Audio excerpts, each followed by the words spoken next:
Awesome. Great. All right.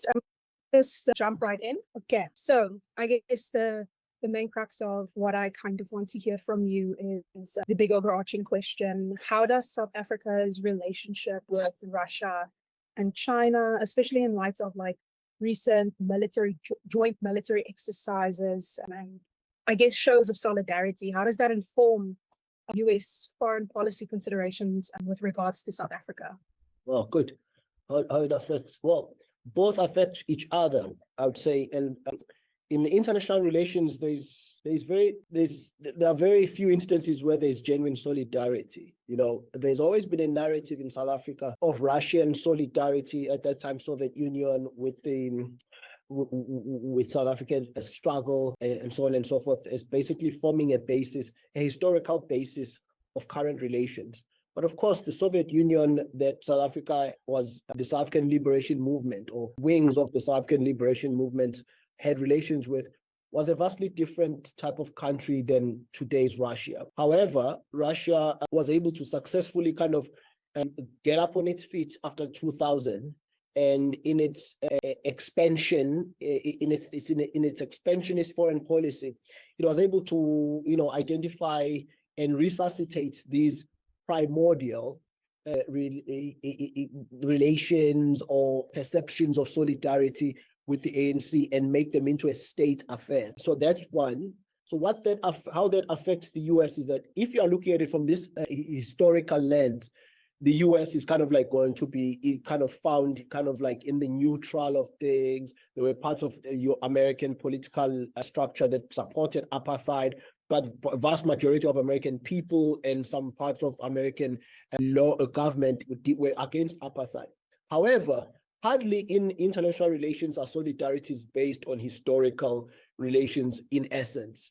In essence, this is basically a multipolar world, what we call big power competition. And South Africa is in the middle of it. Yeah, I mean, South Africa's position on the global order has been changing quite a bit, which is interesting considering domestic circumstances, like we're really struggling with load shedding, economic countries kind of at a tipping point.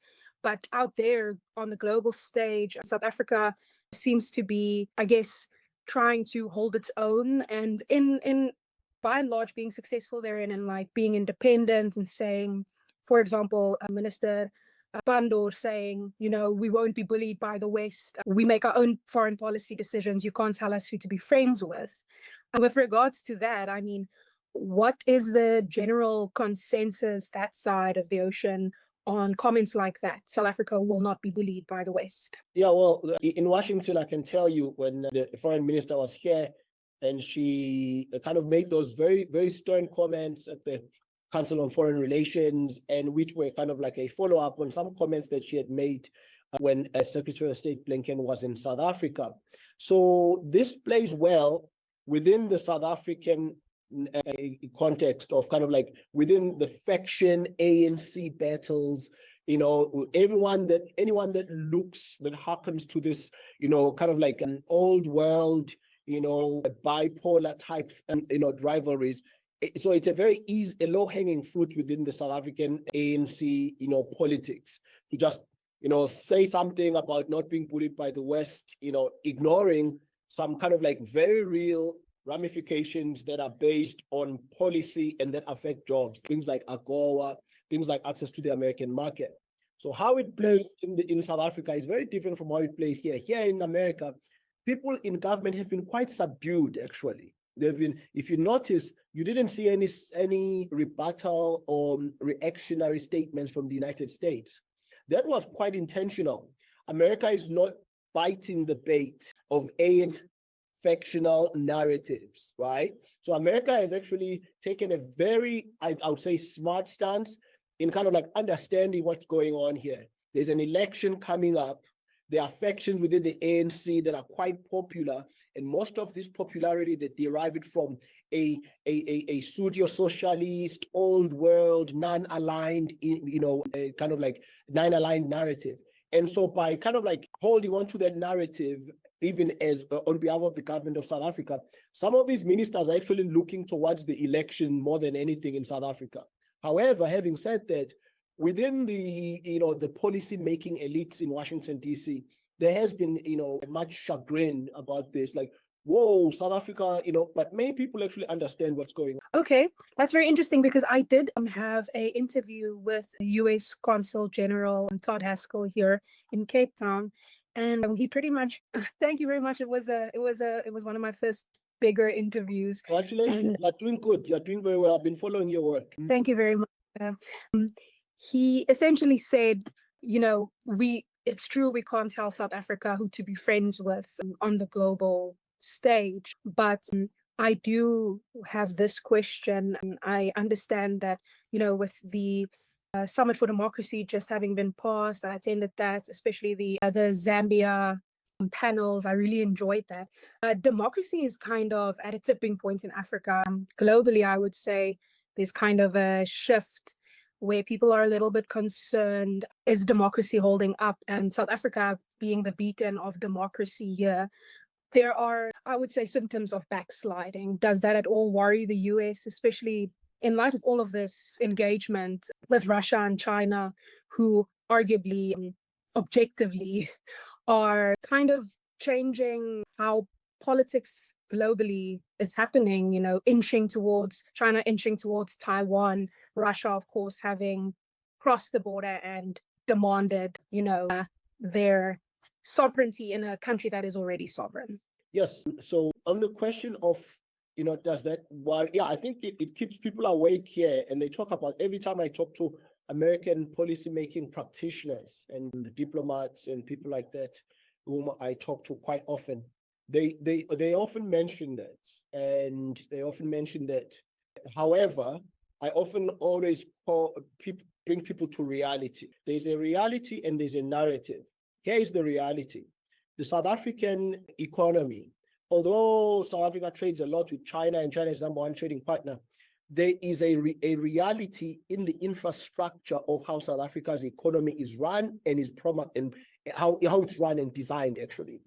The architecture of South Africa, a very independent reserve bank, which by extension then independent monetary policy, that is hardly ever affected by ANC, politics, whatever they are at any given time. History has shown us that.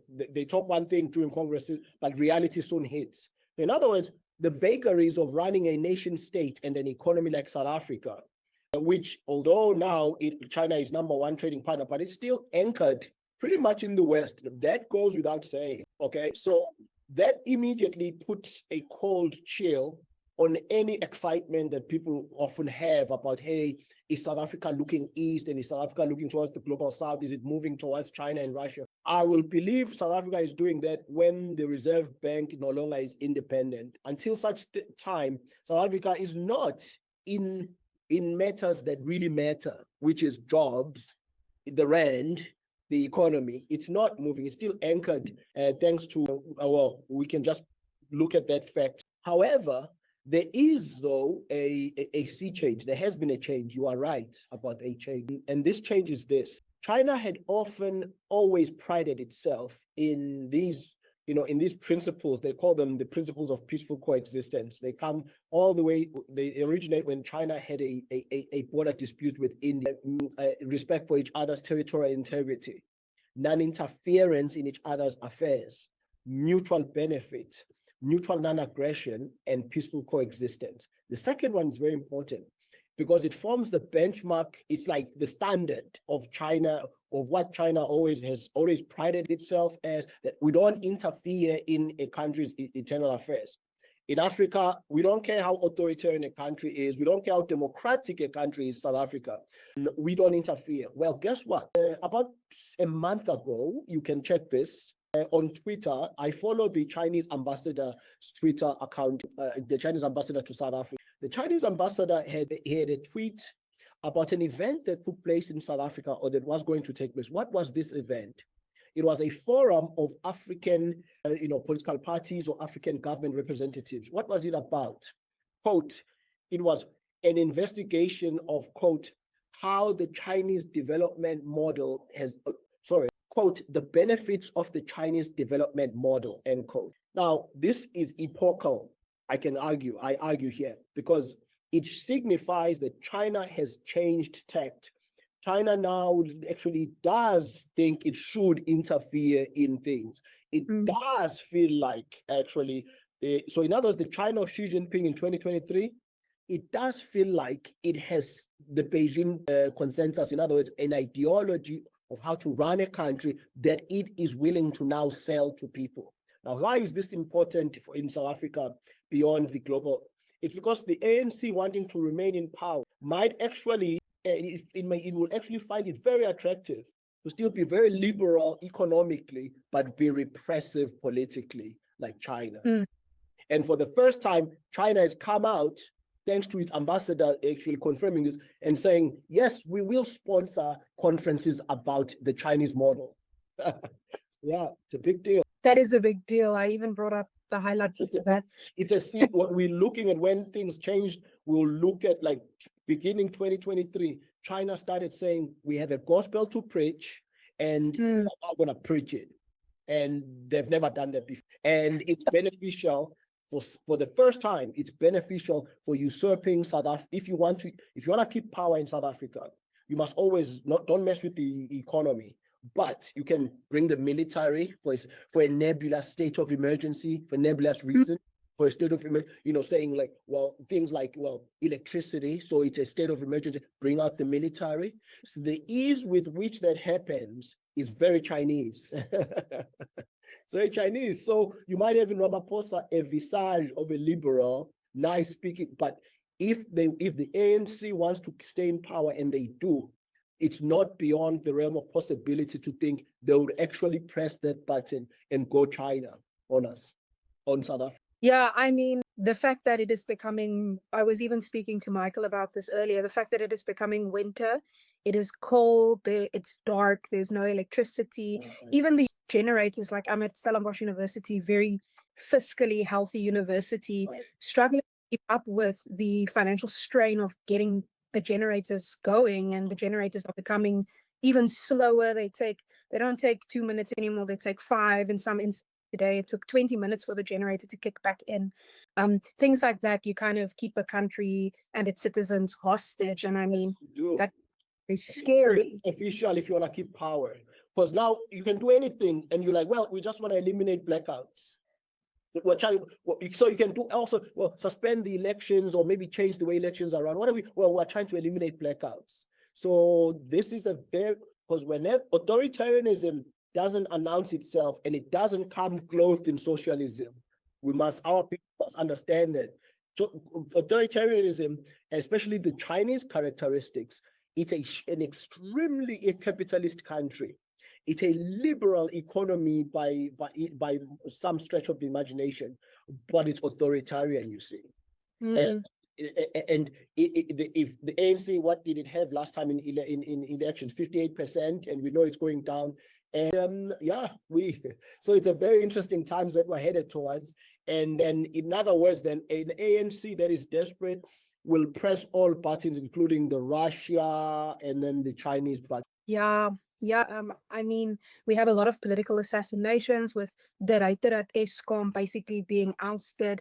What would be the US response should, as you say, South Africa go Chinese, press the Chinese button?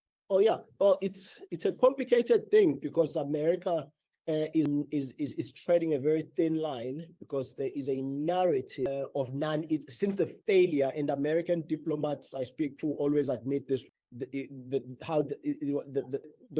cost to American diplomacy in Africa that the Libya debacle disaster was, right?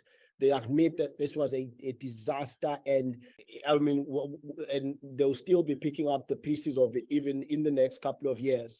So in other words, then American diplomacy in Africa took a hit, and it laid the ground for this kind of like very robust anti-interference narrative. And we're living in a time, in other words, then where foreign policy is woke. I call it woke foreign policy, where, there are things that used to work in 2000, they don't work anymore. So because African countries, authoritarian or anyone, they have choices in all things, including markets. So that means then if a country like South Africa went that way, America would have to reassess relations, things like then AGOA, which is very beneficial for South African farmers and South African produce to come to America. But of course, there is a Chinese market with infinite possibilities of anything we produce, you see. So these are very interesting times, and America understands it. So that's why America has been uncharacteristically by some people. But if you understand the times, like myself, this is not surprising. America understands we can't even talk about these things anymore with South Africa, because if we look like we're bullying South Africa, it looks bad in the whole continent. And a desperate ANC willing to stay into power will use that. So it will take that as a gift that, oh, look, see what America is saying to us, see.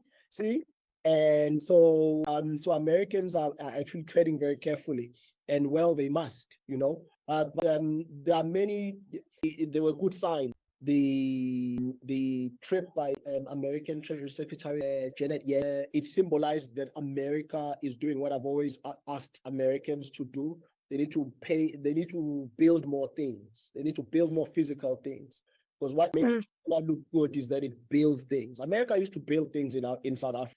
Like Inanda Seminary, a school that my mother went to, was built by Americans. So Americans need to build things that Africans can point to or walk on, bridges, things like that, in schools. So in other words, America has to do some heavy lifting of itself. It can no longer just coast on kind of like what we call this narrative of common values. As you have said, democracy is no longer considered kind of a common value that's worth pursuing at all costs. So always argue is that America needs to join this chorus of development as a common value.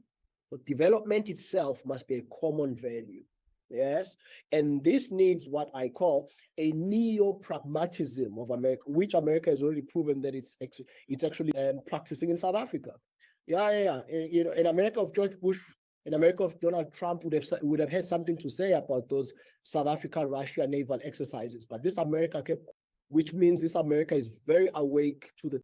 Yeah, it's very interesting. What is the viability of, or let me rather put it like this, the possibility of survival of a partnership between South Africa and America? Because like you said, South Africa trades with China quite heavily. Also with the EU, I think the EU is, about 44%. Yeah. Is right then after that. So is that what America ultimately, is that America's bargaining chip in South Africa, the economy, their economic input? Because I've seen at the universities, there's been a rise in American interest in the youth, in good point. Resources, like making resources available to students, like even this HBCU program where we are now involved. There's definitely an effort I can see. Is that a concentrated effort towards repairing or sustaining the relationship that is there? Because it's not bad per se, it's just there's kind of a cold shoulder. Yes. Yeah. Very good. A good question. Well, you're on point right there. Yes, your eyes are open. You've seen this movement. Well, South Africans and Americans have always liked each other. So that's that. Right. Remember, then, you know, can you hear? All right, there you go. All right. So I'm saying Americans and South Africans have always liked each other. Your parents listened to Marvin Gaye when they grew up. So in other words, when it comes to soft power, which is the hearts and minds of the people, America is in the world. Whether it's South African hip hop or not, once you say hip hop, you are paying homage to America and its supremacy, soft power. No one knows what Chinese music is or Russian music is. So between human beings, which matters a lot, young or old, America it will take years for America to actually be surpassed. But relations between countries they're undertaken in different domains. One of those domains is people to people, which I've just mentioned. Then another one, though, is between country to country. So both people to people relations with Americans are just at the highest level they've ever been. Americans are still the people that come to South Africa the most. American study abroad, even this study abroad students wanting to come over there and study with you guys. And so Americans will always be kind of like an expert on kind of like cultural competency of South Africa, which augurs well for the future, because the future is about countries, but people are ultimately the point. But between countries, the countries are also indispensable to one another. They need each other.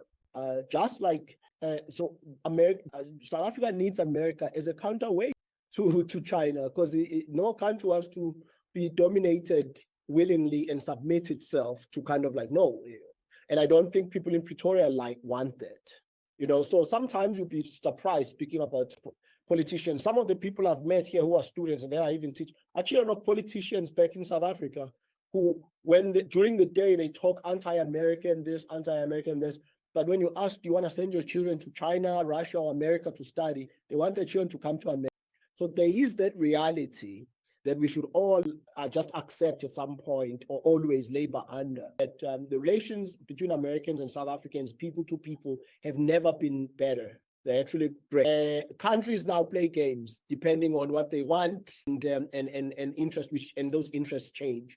So what we're looking at, if there was no Ukrainian war, we probably wouldn't be talking about American relations in South Africa, whether they can survive or not. Yeah, now these big strategic. That is why South Africa feels emboldened at some time to talk about this. Like many Africans, it feels like it's speaking on behalf of Africa. And Africa has been quite bold in saying, this Ukraine thing has nothing to do with us. We don't want to be part of it. We want to abstain at the United Nations. In fact, we only care about it because grain from Ukraine has actually been stopped, and that's why we care about it. So the quicker it ends, if it ends in peace, so we don't care who wins, we just want it to. And meanwhile, the two big powers, they want it to end one particular way.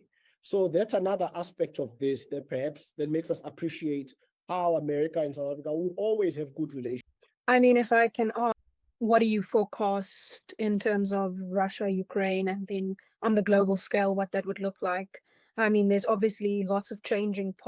Being a military strategist is a whole separate thing, but I mean, in terms of politics, relationship, how many ways can this play out? Awesome. Well, again, I come from kind of like, we're coming from the African perspective, I suppose. So there's a positive.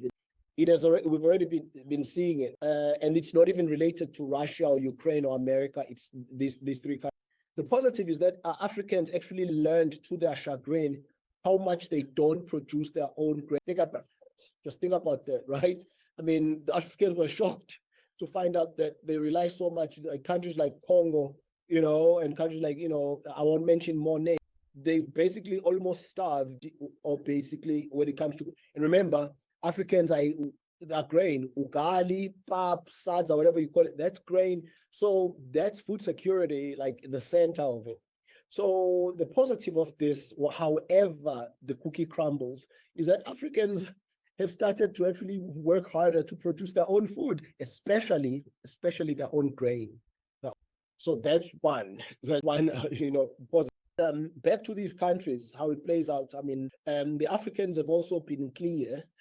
African non-alignment has been strengthened. That's a second. African countries have kind of been stuck to their guns in not wanting to be pulled one way or another. And to their credit, Americans have known when to stop, stop pushing, like stop making us vote one way, or stop even talking. If there was diplomacy, it was kind of, it's been private, but there hasn't been, like we've seen in other kind of like instances of voting. African countries haven't felt shamed for abstaining or voting one way or another. And that forms what I've been saying, the woke foreign policy space that we're dealing with, where other things are no longer acceptable. Why? Because these other countries like China waiting in the wings to shame the West and say, see, you are even still preaching to Africans. So we are not the problem, you are still the problem. So there's a hyper awareness about these things. So that's the second one.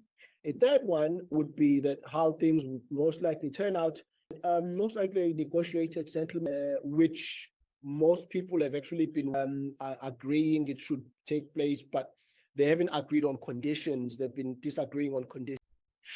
Another one, which is what it was telling, is that China wants to be in on it, right? China wants to be part of the negotiation. And so Ukraine says, well, sure, we will agree to even sit down if, for example, like the current president of Russia steps down or things like that.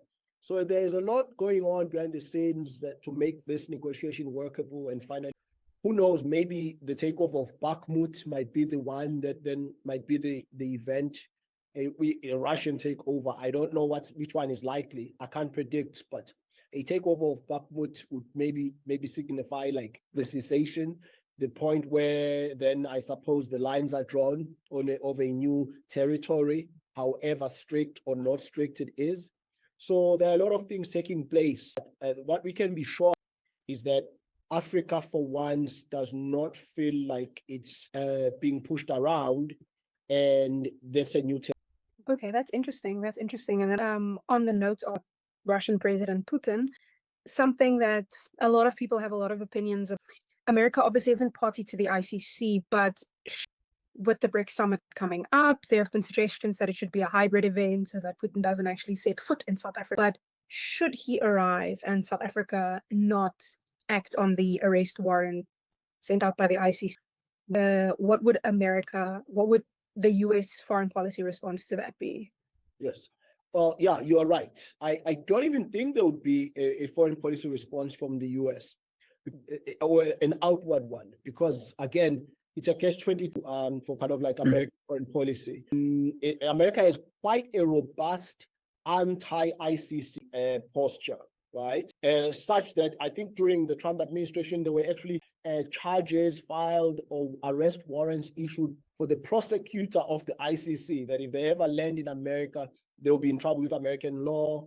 I think we know of those laws back in the Bush era that were signed, those deals that were signed with different African countries, where they said that if, for example, a UN personnel is ever in trouble with the ICC, they can find safe haven in a country like Botswana. So Botswana signed that we wouldn't send them to the ICC if they're American. Things. So there are these very delicate things, a delicate needle that Americans do on this. And so I think that then dictates the kind of reaction that we would see. However, it doesn't mean American reaction cannot be by proxy through countries that are signatories to the ICC, like the Western European countries. But remember, we're dealing with woke times, and the times are different.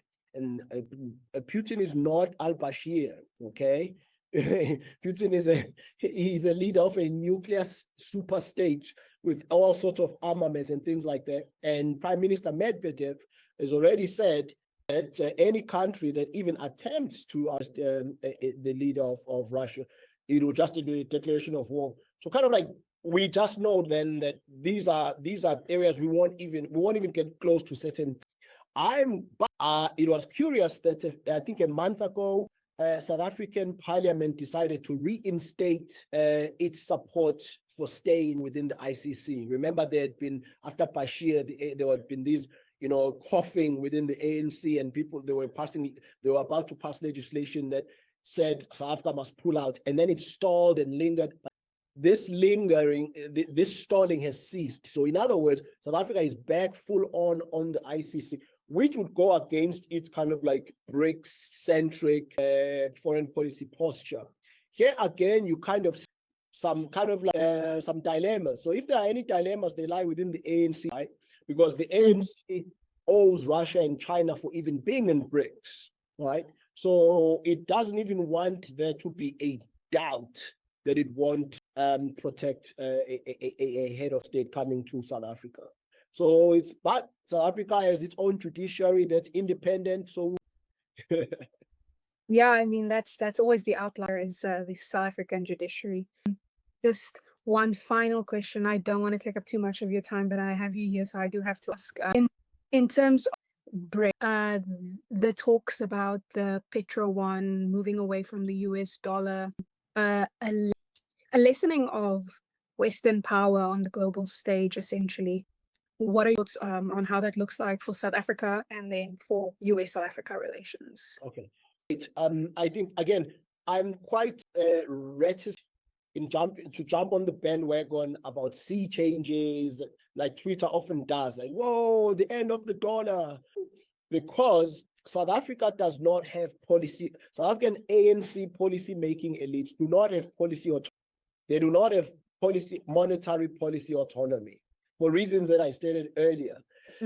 South African Reserve Bank is a private bank, actually, with private shareholders strewn across the world, many of whom are in West. So the people in charge of South Africa's monetary policy are actually in Western countries. So in other words, then, whether the rand falls or repo rates go up or down, in other words, whether the economy takes a dive, it basically does not depend on the people that run the country. It depends on this very, very, very independent institution. And so far, no one within the ANC or policymaking elites has successfully changed that for their own good, because it has never been viable. There's always bluster about it, but it ends there in those policy documents, strategies and tactics of ANC conferences that are shut when the conference shuts, and we never hear from them again. So South Africa, to fully participate in this sea change, if it is, of dumping the dollar for this type of trade, there must first be a sea change in South Africa's monetary policy architecture. And there hasn't been, and there are no indications that there's going to be. So for South Africa, I would say it's not as clear its participation in this sea change or transformation of the global monetary system is not as clear as the participation of China, India, Brazil, etc. So in fact, whenever I've spoken to Chinese scholars, when I interview them, they often look at this, interestingly enough, as a weakness of South Africa as a partner in that. They look at it as, they say BRICS would be very much far ahead, but South Africa is a weakest link because everything we agree with South African politics, they are very enthusiastic. They say, yeah, we'll do this. BRICS Bank, let's change it, yay. But when they go back to South Africa, those promises are dashed on the reality of an independent judiciary. In other words, all their dreams and fantasies, they basically go through a judicial review in South Africa. So in other words, then, they are not the bosses, regardless of what they say and what we say on Twitter about it. Like, yeah, look, South Africa. I always tell my people, no, it's the money is what matters, and the money, the trade is huge with China, but the money and control of money and interest rates is not. Perfect. Thank you so much. Is it if I send any follow-up questions that I might have after this via email? That sounds great. Yeah. Thank you so much. Thank you for your time. I really appreciate it. You're doing good. Hopefully we'll meet one day. I hope so too. I will keep you updated on the article. Okay. Have a good day. Bye-bye.